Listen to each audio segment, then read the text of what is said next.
నమస్తే అండి. తిరుమల తిరుపతి దేవస్థానంలో నెయ్యి కల్తీ జరిగింది, లడ్డూని అపవిత్రం చేశారు అని చెప్పేసి మాట్లాడుతూ ఉంటే దానికి రకరకాల ఆపాదించి మీరంతా కూడా తప్పు మాట్లాడుతున్నారని చెప్పేసి ఒక వర్గం అంతా కూడా రెచ్చిపోతా ఉన్నటువంటి పరిస్థితి. సో జర్నలిస్ట్ సాయి తెలుసు కదా, ఆయన చెప్పింది చాలా నిజమని నమ్ముతారు కదా వైసీపీ పార్టీకి సంబంధించిన క్యాడర్. ఆయన ఒక విషయాన్ని చెప్పాడు, దాని గురించి నేను తర్వాత మాట్లాడతాను. హిందూ పత్రిక జనవరి 10, 2024 నాడున హిందూ పత్రిక కథనం. ఇది అప్పుడు అయోధ్యకు సంబంధించినటువంటి అంశం. ఏంటయ్యా అంటే సౌరభ్ బోరా, అతను తిరుమల తిరుపతి దేవస్థానం సభ్యుడు. అయోధ్యకి సంబంధించిన లడ్డూల ఏర్పాట్లు అతనే చూసింది. సౌరభ్ బోరా ఈ పేరు గుర్తుపెట్టుకోండి. ఈ సంఘటన జరిగింది ఇప్పుడు కాదు, 2024లో. సో ఆయన చెప్తాడు, మీరు క్లియర్గా అబ్జర్వ్ చేయండి. జర్నలిస్ట్ సాయి చెప్తాడు ఈ విషయాన్ని, క్లియర్గా అబ్జర్వ్ చేయండి, ఎందుకంటే ఆయన అప్పుడు వీడియో చేశాడు. హిందూ పత్రిక జనవరి 10, 2024 నాడున జనవరి 10, 2024 రోజున హిందూ పత్రికలో పడిన దాన్ని జర్నలిస్ట్ సాయి చెప్తున్నాడు, నేను కాదు. ఇది అప్పుడు అయోధ్యకు సంబంధించినటువంటి అంశం. ఏంటయ్యా అంటే సౌరభ్ బోరా, అతను తిరుమల తిరుపతి దేవస్థానం సభ్యుడు. అయోధ్యకి సంబంధించిన లడ్డూల ఏర్పాట్లు అతనే చూసింది. సౌరభ్ బోరా అనేటటువంటి ఒక టీటీడీ తిరుమల తిరుపతి దేవస్థానానికి సంబంధించిన ఒక సభ్యుడు ఈ ఏదైతే రామ మందిరానికి వెళ్ళాలో లడ్డూలు, ఆ రామ మందిరానికి పంపించింది అతనే అనమాట. అతను ఏ విధంగా పంపించాడు అంటే తిరుమల తిరుపతి దేవస్థానంలో తయారైనటువంటి నెయ్యితో కూడినటువంటి లడ్డూలను పంపించాడా, లేదంటే ఇంకేదైనా జరిగింది ఇక్కడ చెప్తాను. అతను సొంత డబ్బులతో 35 లక్షల రూపాయలు ఖర్చు పెట్టి, జర్నలిస్ట్ సాయి చెప్తా ఉన్నాడు, నేను చెప్పట్లేదు. తన సొంత డబ్బులతో సౌరభ్ బోరా అనేటటువంటి ఒక వ్యక్తి తన యొక్క సొంత కష్టార్జితంతో 35 లక్షల రూపాయల డబ్బుని వెచ్చించి ఆ రోజు ఏదైతే రామ మందిరం ఉందో, అయోధ్య రామ మందిరం ఎక్కడైతే ఉందో, సో ఆ రామ మందిరానికి 35 లక్షల రూపాయలతో నెయ్యిని కొని లడ్డూలు చేయించి ప్రత్యేకమైన లడ్డూలు తీసుకెళ్ళాడు అనేది ఈయన చెప్పినటువంటి మాట. నెయ్యి ప్రత్యేకంగా తెప్పించి ఆ నెయ్యిని ఇచ్చారు తిరుమల తిరుపతి దేవస్థానం. అంటే చూడండి, 35 లక్షల రూపాయలు పెట్టి ఆ వ్యక్తి నెయ్యి కొన్నాడు స్వతహాగా సొంత డబ్బుతో. సౌరభ్ బోరా ఎందుకు కొన్నాడు? అది ఆ నెయ్యితో లడ్డూలు తయారు చేశారు. ఆ లడ్డూలే అక్కడికి పంపించారు. సో అదనమాట ఈ విషయం. జనవరి ఇదిగోండి హిందూ పత్రికకి సంబంధించి కూడా పత్రిక ఇదిగోండి అయోధ్య రామ మందిరానికి పంపించినటువంటి లడ్డూలకి సంబంధించినటువంటి విషయం. అది అర్థమైందా? ఇది వచ్చేసి జనవరి 10, 2024 జరిగిందనమాట. ఈ విషయాన్ని నేను కాదు, ఇది ఎప్పుడు బయటకు వచ్చింది అనుకున్నారు? పవన్ కళ్యాణ్ గారు ఒక మాట అన్నారు, అయోధ్య రామ మందిరానికి కూడా కేవలం ఈ కల్తీ నెయ్యితో తయారు చేసినటువంటి లడ్డూలనే పంపించారు అక్కడికి అని చెప్పేసి పవన్ కళ్యాణ్ గారు లేవనెత్తినారు. ఎస్, కొన్ని లక్షల లడ్డూలు తిరుమల తిరుపతి దేవస్థానం నుంచి అక్కడికి వెళ్ళినాయి. మరి కల్తీ నెయ్యితో తయారు చేసినటువంటి లడ్డూలనే అక్కడికి పంపించారని మనం వచ్చింది కదా.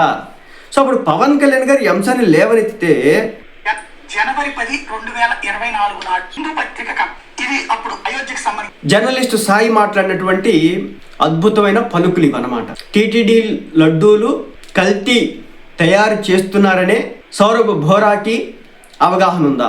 అందుకే ఆయన ఆ రామ మందిరానికి ఇలాంటి కలుషితంతో కూడినటువంటి లడ్డూల్ని పంపించడం కరెక్ట్ కాదని తన సొంత డబ్బుని 35 లక్షల రూపాయలు పెట్టుకొని ఆ డబ్బుతో నెయ్యి తయారు చేయించి ఆ లడ్డూల్ని ఆయన అయోధ్య రామ మందిరానికి పంపించాడా? దీనికి సమాధానం చెప్పమనండి. 35 లక్షల రూపాయలు విలువైనటువంటి నెయ్యిని ఆయన ఎందుకు కొనాలి? క్వశ్చన్ చేయండి. దేనికోసం కొనాలి ఒక టీటీడీ సభ్యుడిగా ఉన్నటువంటి ఒక వ్యక్తి? దానికి సమాధానం చెప్పమనండి. అంటే సౌరభ్ బోరా అనేటటువంటి వ్యక్తికి ఈ వ్యవహారానికి సంబంధించి ముందే తెలుసా అనేది కూడా ఇప్పుడు తెర మీదకి వచ్చినటువంటి అంశం. ఒక మాట చెప్తున్నానండి, ఒక టెంపుల్లో కావచ్చు, ఒక చర్చిలో కావచ్చు, ఒక మసీదులో కావచ్చు, ఒక పార్టీకి సంబంధించిన వ్యక్తులే ఉండరు. తిరుమల తిరుపతి దేవస్థానంలో కూడా అటు టీడీపీ పార్టీకి సంబంధించిన సానుభూతి పరులు, జనసేన పార్టీకి సంబంధించిన సానుభూతి పరులు, బీజేపీ పార్టీకి సానుభూతి పరులు, అలాగే వైసీపీ పార్టీకి సంబంధించిన సానుభూతి పరులు కూడా ఉండొచ్చు. అక్కడ ఏం జరిగింది, ఎలా జరిగింది, ఏం జరుగుతోంది అనేది ఆయా సానుభూతి పరులు అక్కడ జరుగుతున్నటువంటి వ్యవహారాన్ని తీసుకెళ్లి వాళ్ళకి చెప్పొచ్చు. అక్కడ అదే జరిగింది. కూటమి ప్రభుత్వం అధికారంలోకి వచ్చిన తర్వాత చంద్రబాబు నాయుడు గారికి తెలిసిన మొదటి విషయం ఏంటంటే ఇక్కడ లడ్డూ కల్తీ జరిగిందని చెప్పేసి సిట్ ఇచ్చినటువంటి నివేదిక కావచ్చు, సిబిఐ ఇచ్చినటువంటి నివేదిక కావచ్చు, దీనికి సంబంధించి వైసీపీ పార్టీ అధ్యక్షుడు జగన్మోహన్ రెడ్డి గారు ఒక ప్రెస్ మీట్ ఏర్పాటు చేసి మాట్లాడతారా? ఈ సౌరభ్ బోరా అనేటటువంటి వ్యక్తి తన యొక్క కష్టార్జితాన్ని 35 లక్షల రూపాయలు ఖర్చు పెట్టి కొన్ని లక్షల లడ్డూల్ని ఏ విధంగా అక్కడికి పంపించినాడు అనేది కూడా తెలియాల్సి ఉంది. అయోధ్య రామ మందిరానికి లడ్డూలు తయారు చేయించినప్పుడు టీటీడీ మీద నమ్మకం లేక స్వయంగా తానే ప్రత్యేకంగా స్వచ్ఛమైన నెయ్యి కొనుక్కొని ఆయన ఆ నెయ్యిని కొనుగోలు చేసి ఇచ్చారట. ఇస్తే మరి శనగపిండి ఇవ్వాలిగా. లడ్డు తయారీలో ఎక్కువగా వాడే శనగపిండి కూడా వాడతారుగా, అలాగే బెల్లాన్ని కూడా వాడతారుగా. కానీ నెయ్యినే ఎందుకు కొనుగోలు చేశాడు? లాజిక్ ఇది ఇప్పుడు నేను చెప్తుంది కాదు. ది హిందూ న్యూస్ పేపర్లో జనవరి 10వ తారీఖున 2024లో ప్రచురితమైనటువంటి వార్త ఇది. దీనికి సమాధానం చెప్పమానండి. ఇది అక్షరాలు నేను మాట్లాడిన మాట కాదు కదా. జర్నలిస్ట్ సాయి గారే ఆ రోజు జరిగినటువంటి సంఘటన గురించి వివరించినారు కదా. ఎస్, వీటన్నిటికీ ఫుల్ స్టాప్ పడాలంటే జగన్మోహన్ రెడ్డి గారు బయటికి రావాలి.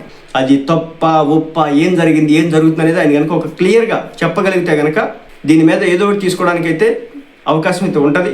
లేదంటే కనుక ఈ సిబిఐ కావచ్చు, సిట్ కావచ్చు. ఇంకొకటి అండి ఇక్కడ, ఎస్, భారతదేశంలో దాదాపు 110 కోట్ల మంది హిందువులు ఉన్నారు. వాళ్ళ మనోభావాలు హట్ అవుతాయి డైరెక్ట్గా ఇవి కలిసినాయి అంటే కూడా. ఆ విషయంలో కూడా కొంత చెప్పే ముందు తర్జన భర్జన పడుతూనే చెప్పుంటారు. కానీ దేవుడితో ఇలా ఎందుకండి? దేవుడి ప్రసాదంలోనే మనం అవినీతి చేసేయాలి. ఎన్ని మార్గాలు లేవు. బ్లీచింగ్ పౌడర్లో కూడా అవినీతి జరిగిందని మాట్లాడుకున్నాం కదా. రోడ్లు వేయలేదనుకుంటే అది పక్కన, డ్రైనేజ్లు, మట్టి, ఎన్నిట్లో జరగట్లేదు. దేవుడు దాంట్లో ఎందుకు అవినీతి? భక్తులు దైవ ప్రసాదంగా తీసుకుంటారు కదా, అది పుణ్య కార్యంగా చూస్తారు కదా. అలాంటి దాంట్లో కూడా ఇలాంటి దరిద్రమైన పనులు చేయాలి? నిజమండి, చెప్తున్నాను కదా, చాలా చాలా అపవిత్రమైన పని. మరి నేషనల్ మీడియా అయితే కనుక ఎక్కేసి కూర్చుంటా ఉంది వైసీపీ పార్టీ. చాలా దారుణమైన స్టేజ్లో ఉంది ఇప్పుడు. ఇది కనుక 100% నెయ్యి లేకుండానే లడ్డూలు తయారు చేశారన్న విషయం వచ్చేసింది. నెయ్యి లేకుండానే ఇన్ని లక్షల లడ్డూలు తయారు చేశారు. దీంట్లో బాత్రూంలో ఉపయోగించిన కెమికల్స్ కూడా తెచ్చిపెట్టుకున్నారు. 6,008 కిలోలు అని చెప్పేసి పెట్టారు. 250 కోట్లు అవినీతి జరిగిందని చెప్పేసి చెప్తా ఉన్నారు. ఈ క్రమంలో కనుక 100% ఇది మొత్తం కూడా ట్రాన్స్పరెంట్గా జరిగిపోయి ఛార్జ్ షీట్ అయిన తర్వాత వీళ్ళ నిందితులని తేలితే కనుక వైసీపీ కోసాలు కదిలిపోవడం మాత్రం పక్క. అందుకే పదే పవన్ కళ్యాణ్ అంటూ ఉండేవాడు, అయోధ్య రామ మందిరానికి కొన్ని లక్షల లడ్డూలు పంపించారు. ఎట్ట పంపించారు? వెళ్ళిని అందరికి తెలుస్తుంది. అది ఎట్ట పంపించారంటే, ఇదిగో ఈయనెవరో సౌరభ్ బోరా అనేటటువంటి ఒక వ్యక్తి 35 లక్షల రూపాయలు విలువైన నెయ్యిని కొనుగోలు చేసి ఆ నెయ్యి మొత్తాన్ని తీసుకెళ్ళి అక్కడ ఏదైతే తయారీదారులు ఉంటారో వాళ్ళతో తయారు చేయించి ఆ లడ్డూలు తీసుకుపోయాడంట మహానుభావుడు. కానీ ఆయన కాళ్ళకు మొక్క. అది సంగతి. ఈ పొల్యూటెడ్, ఈ అడల్టరేటెడ్, ఈ కల్తీ, మకిలి పట్టికిపోయిన మురికితో ఉన్నటువంటి. సో ఫస్ట్ ఎన్డీబీ రిపోర్ట్ ఏంటంటే జంతు కొవ్వులు కలిసినాయి అని ఫస్ట్ రిపోర్ట్. తర్వాత సిట్లో అవి రకరకాల కెమికల్స్ వాడారని చెప్పి రాశారు. ఎందుకంటే మరి లార్జర్ అమౌంట్ ఇంట్రెస్ట్ కదా ఇది. పీపుల్ యొక్క మనోభావాలు దెబ్బతింటాయి అని చెప్పేసి అలాంటి నిర్ణయం కూడా తీసుకోవడానికి అవకాశాలు అయితే ఉంటాయి. ఒకటైతే చెప్తున్నానండి, మతంతో దేవుడితో గేమ్స్ ఆడకూడదు. అధపాతాళానికి పోతారు. దేవుడితో ఎప్పుడు గేమ్స్ ఆడకూడదు. మరి దీనికి జర్నలిస్ట్ సాయి మరి ఏమైనా రియాక్ట్ అవుతాడని చూడాలి. ఎప్పుడంటే ఆయన ఇప్పుడు 2014లో జనవరి 10వ తారీఖునే ఈ వీడియో చేసినాడు కదా, ది హిందూ పత్రికలో చెప్పినాడు కదా ఈ సౌరభ్ బోరా గురించి. మరి ఇప్పుడు ఏమైనా రియాక్ట్ అయ్యి మాట్లాడతాడేమో చూడాలి.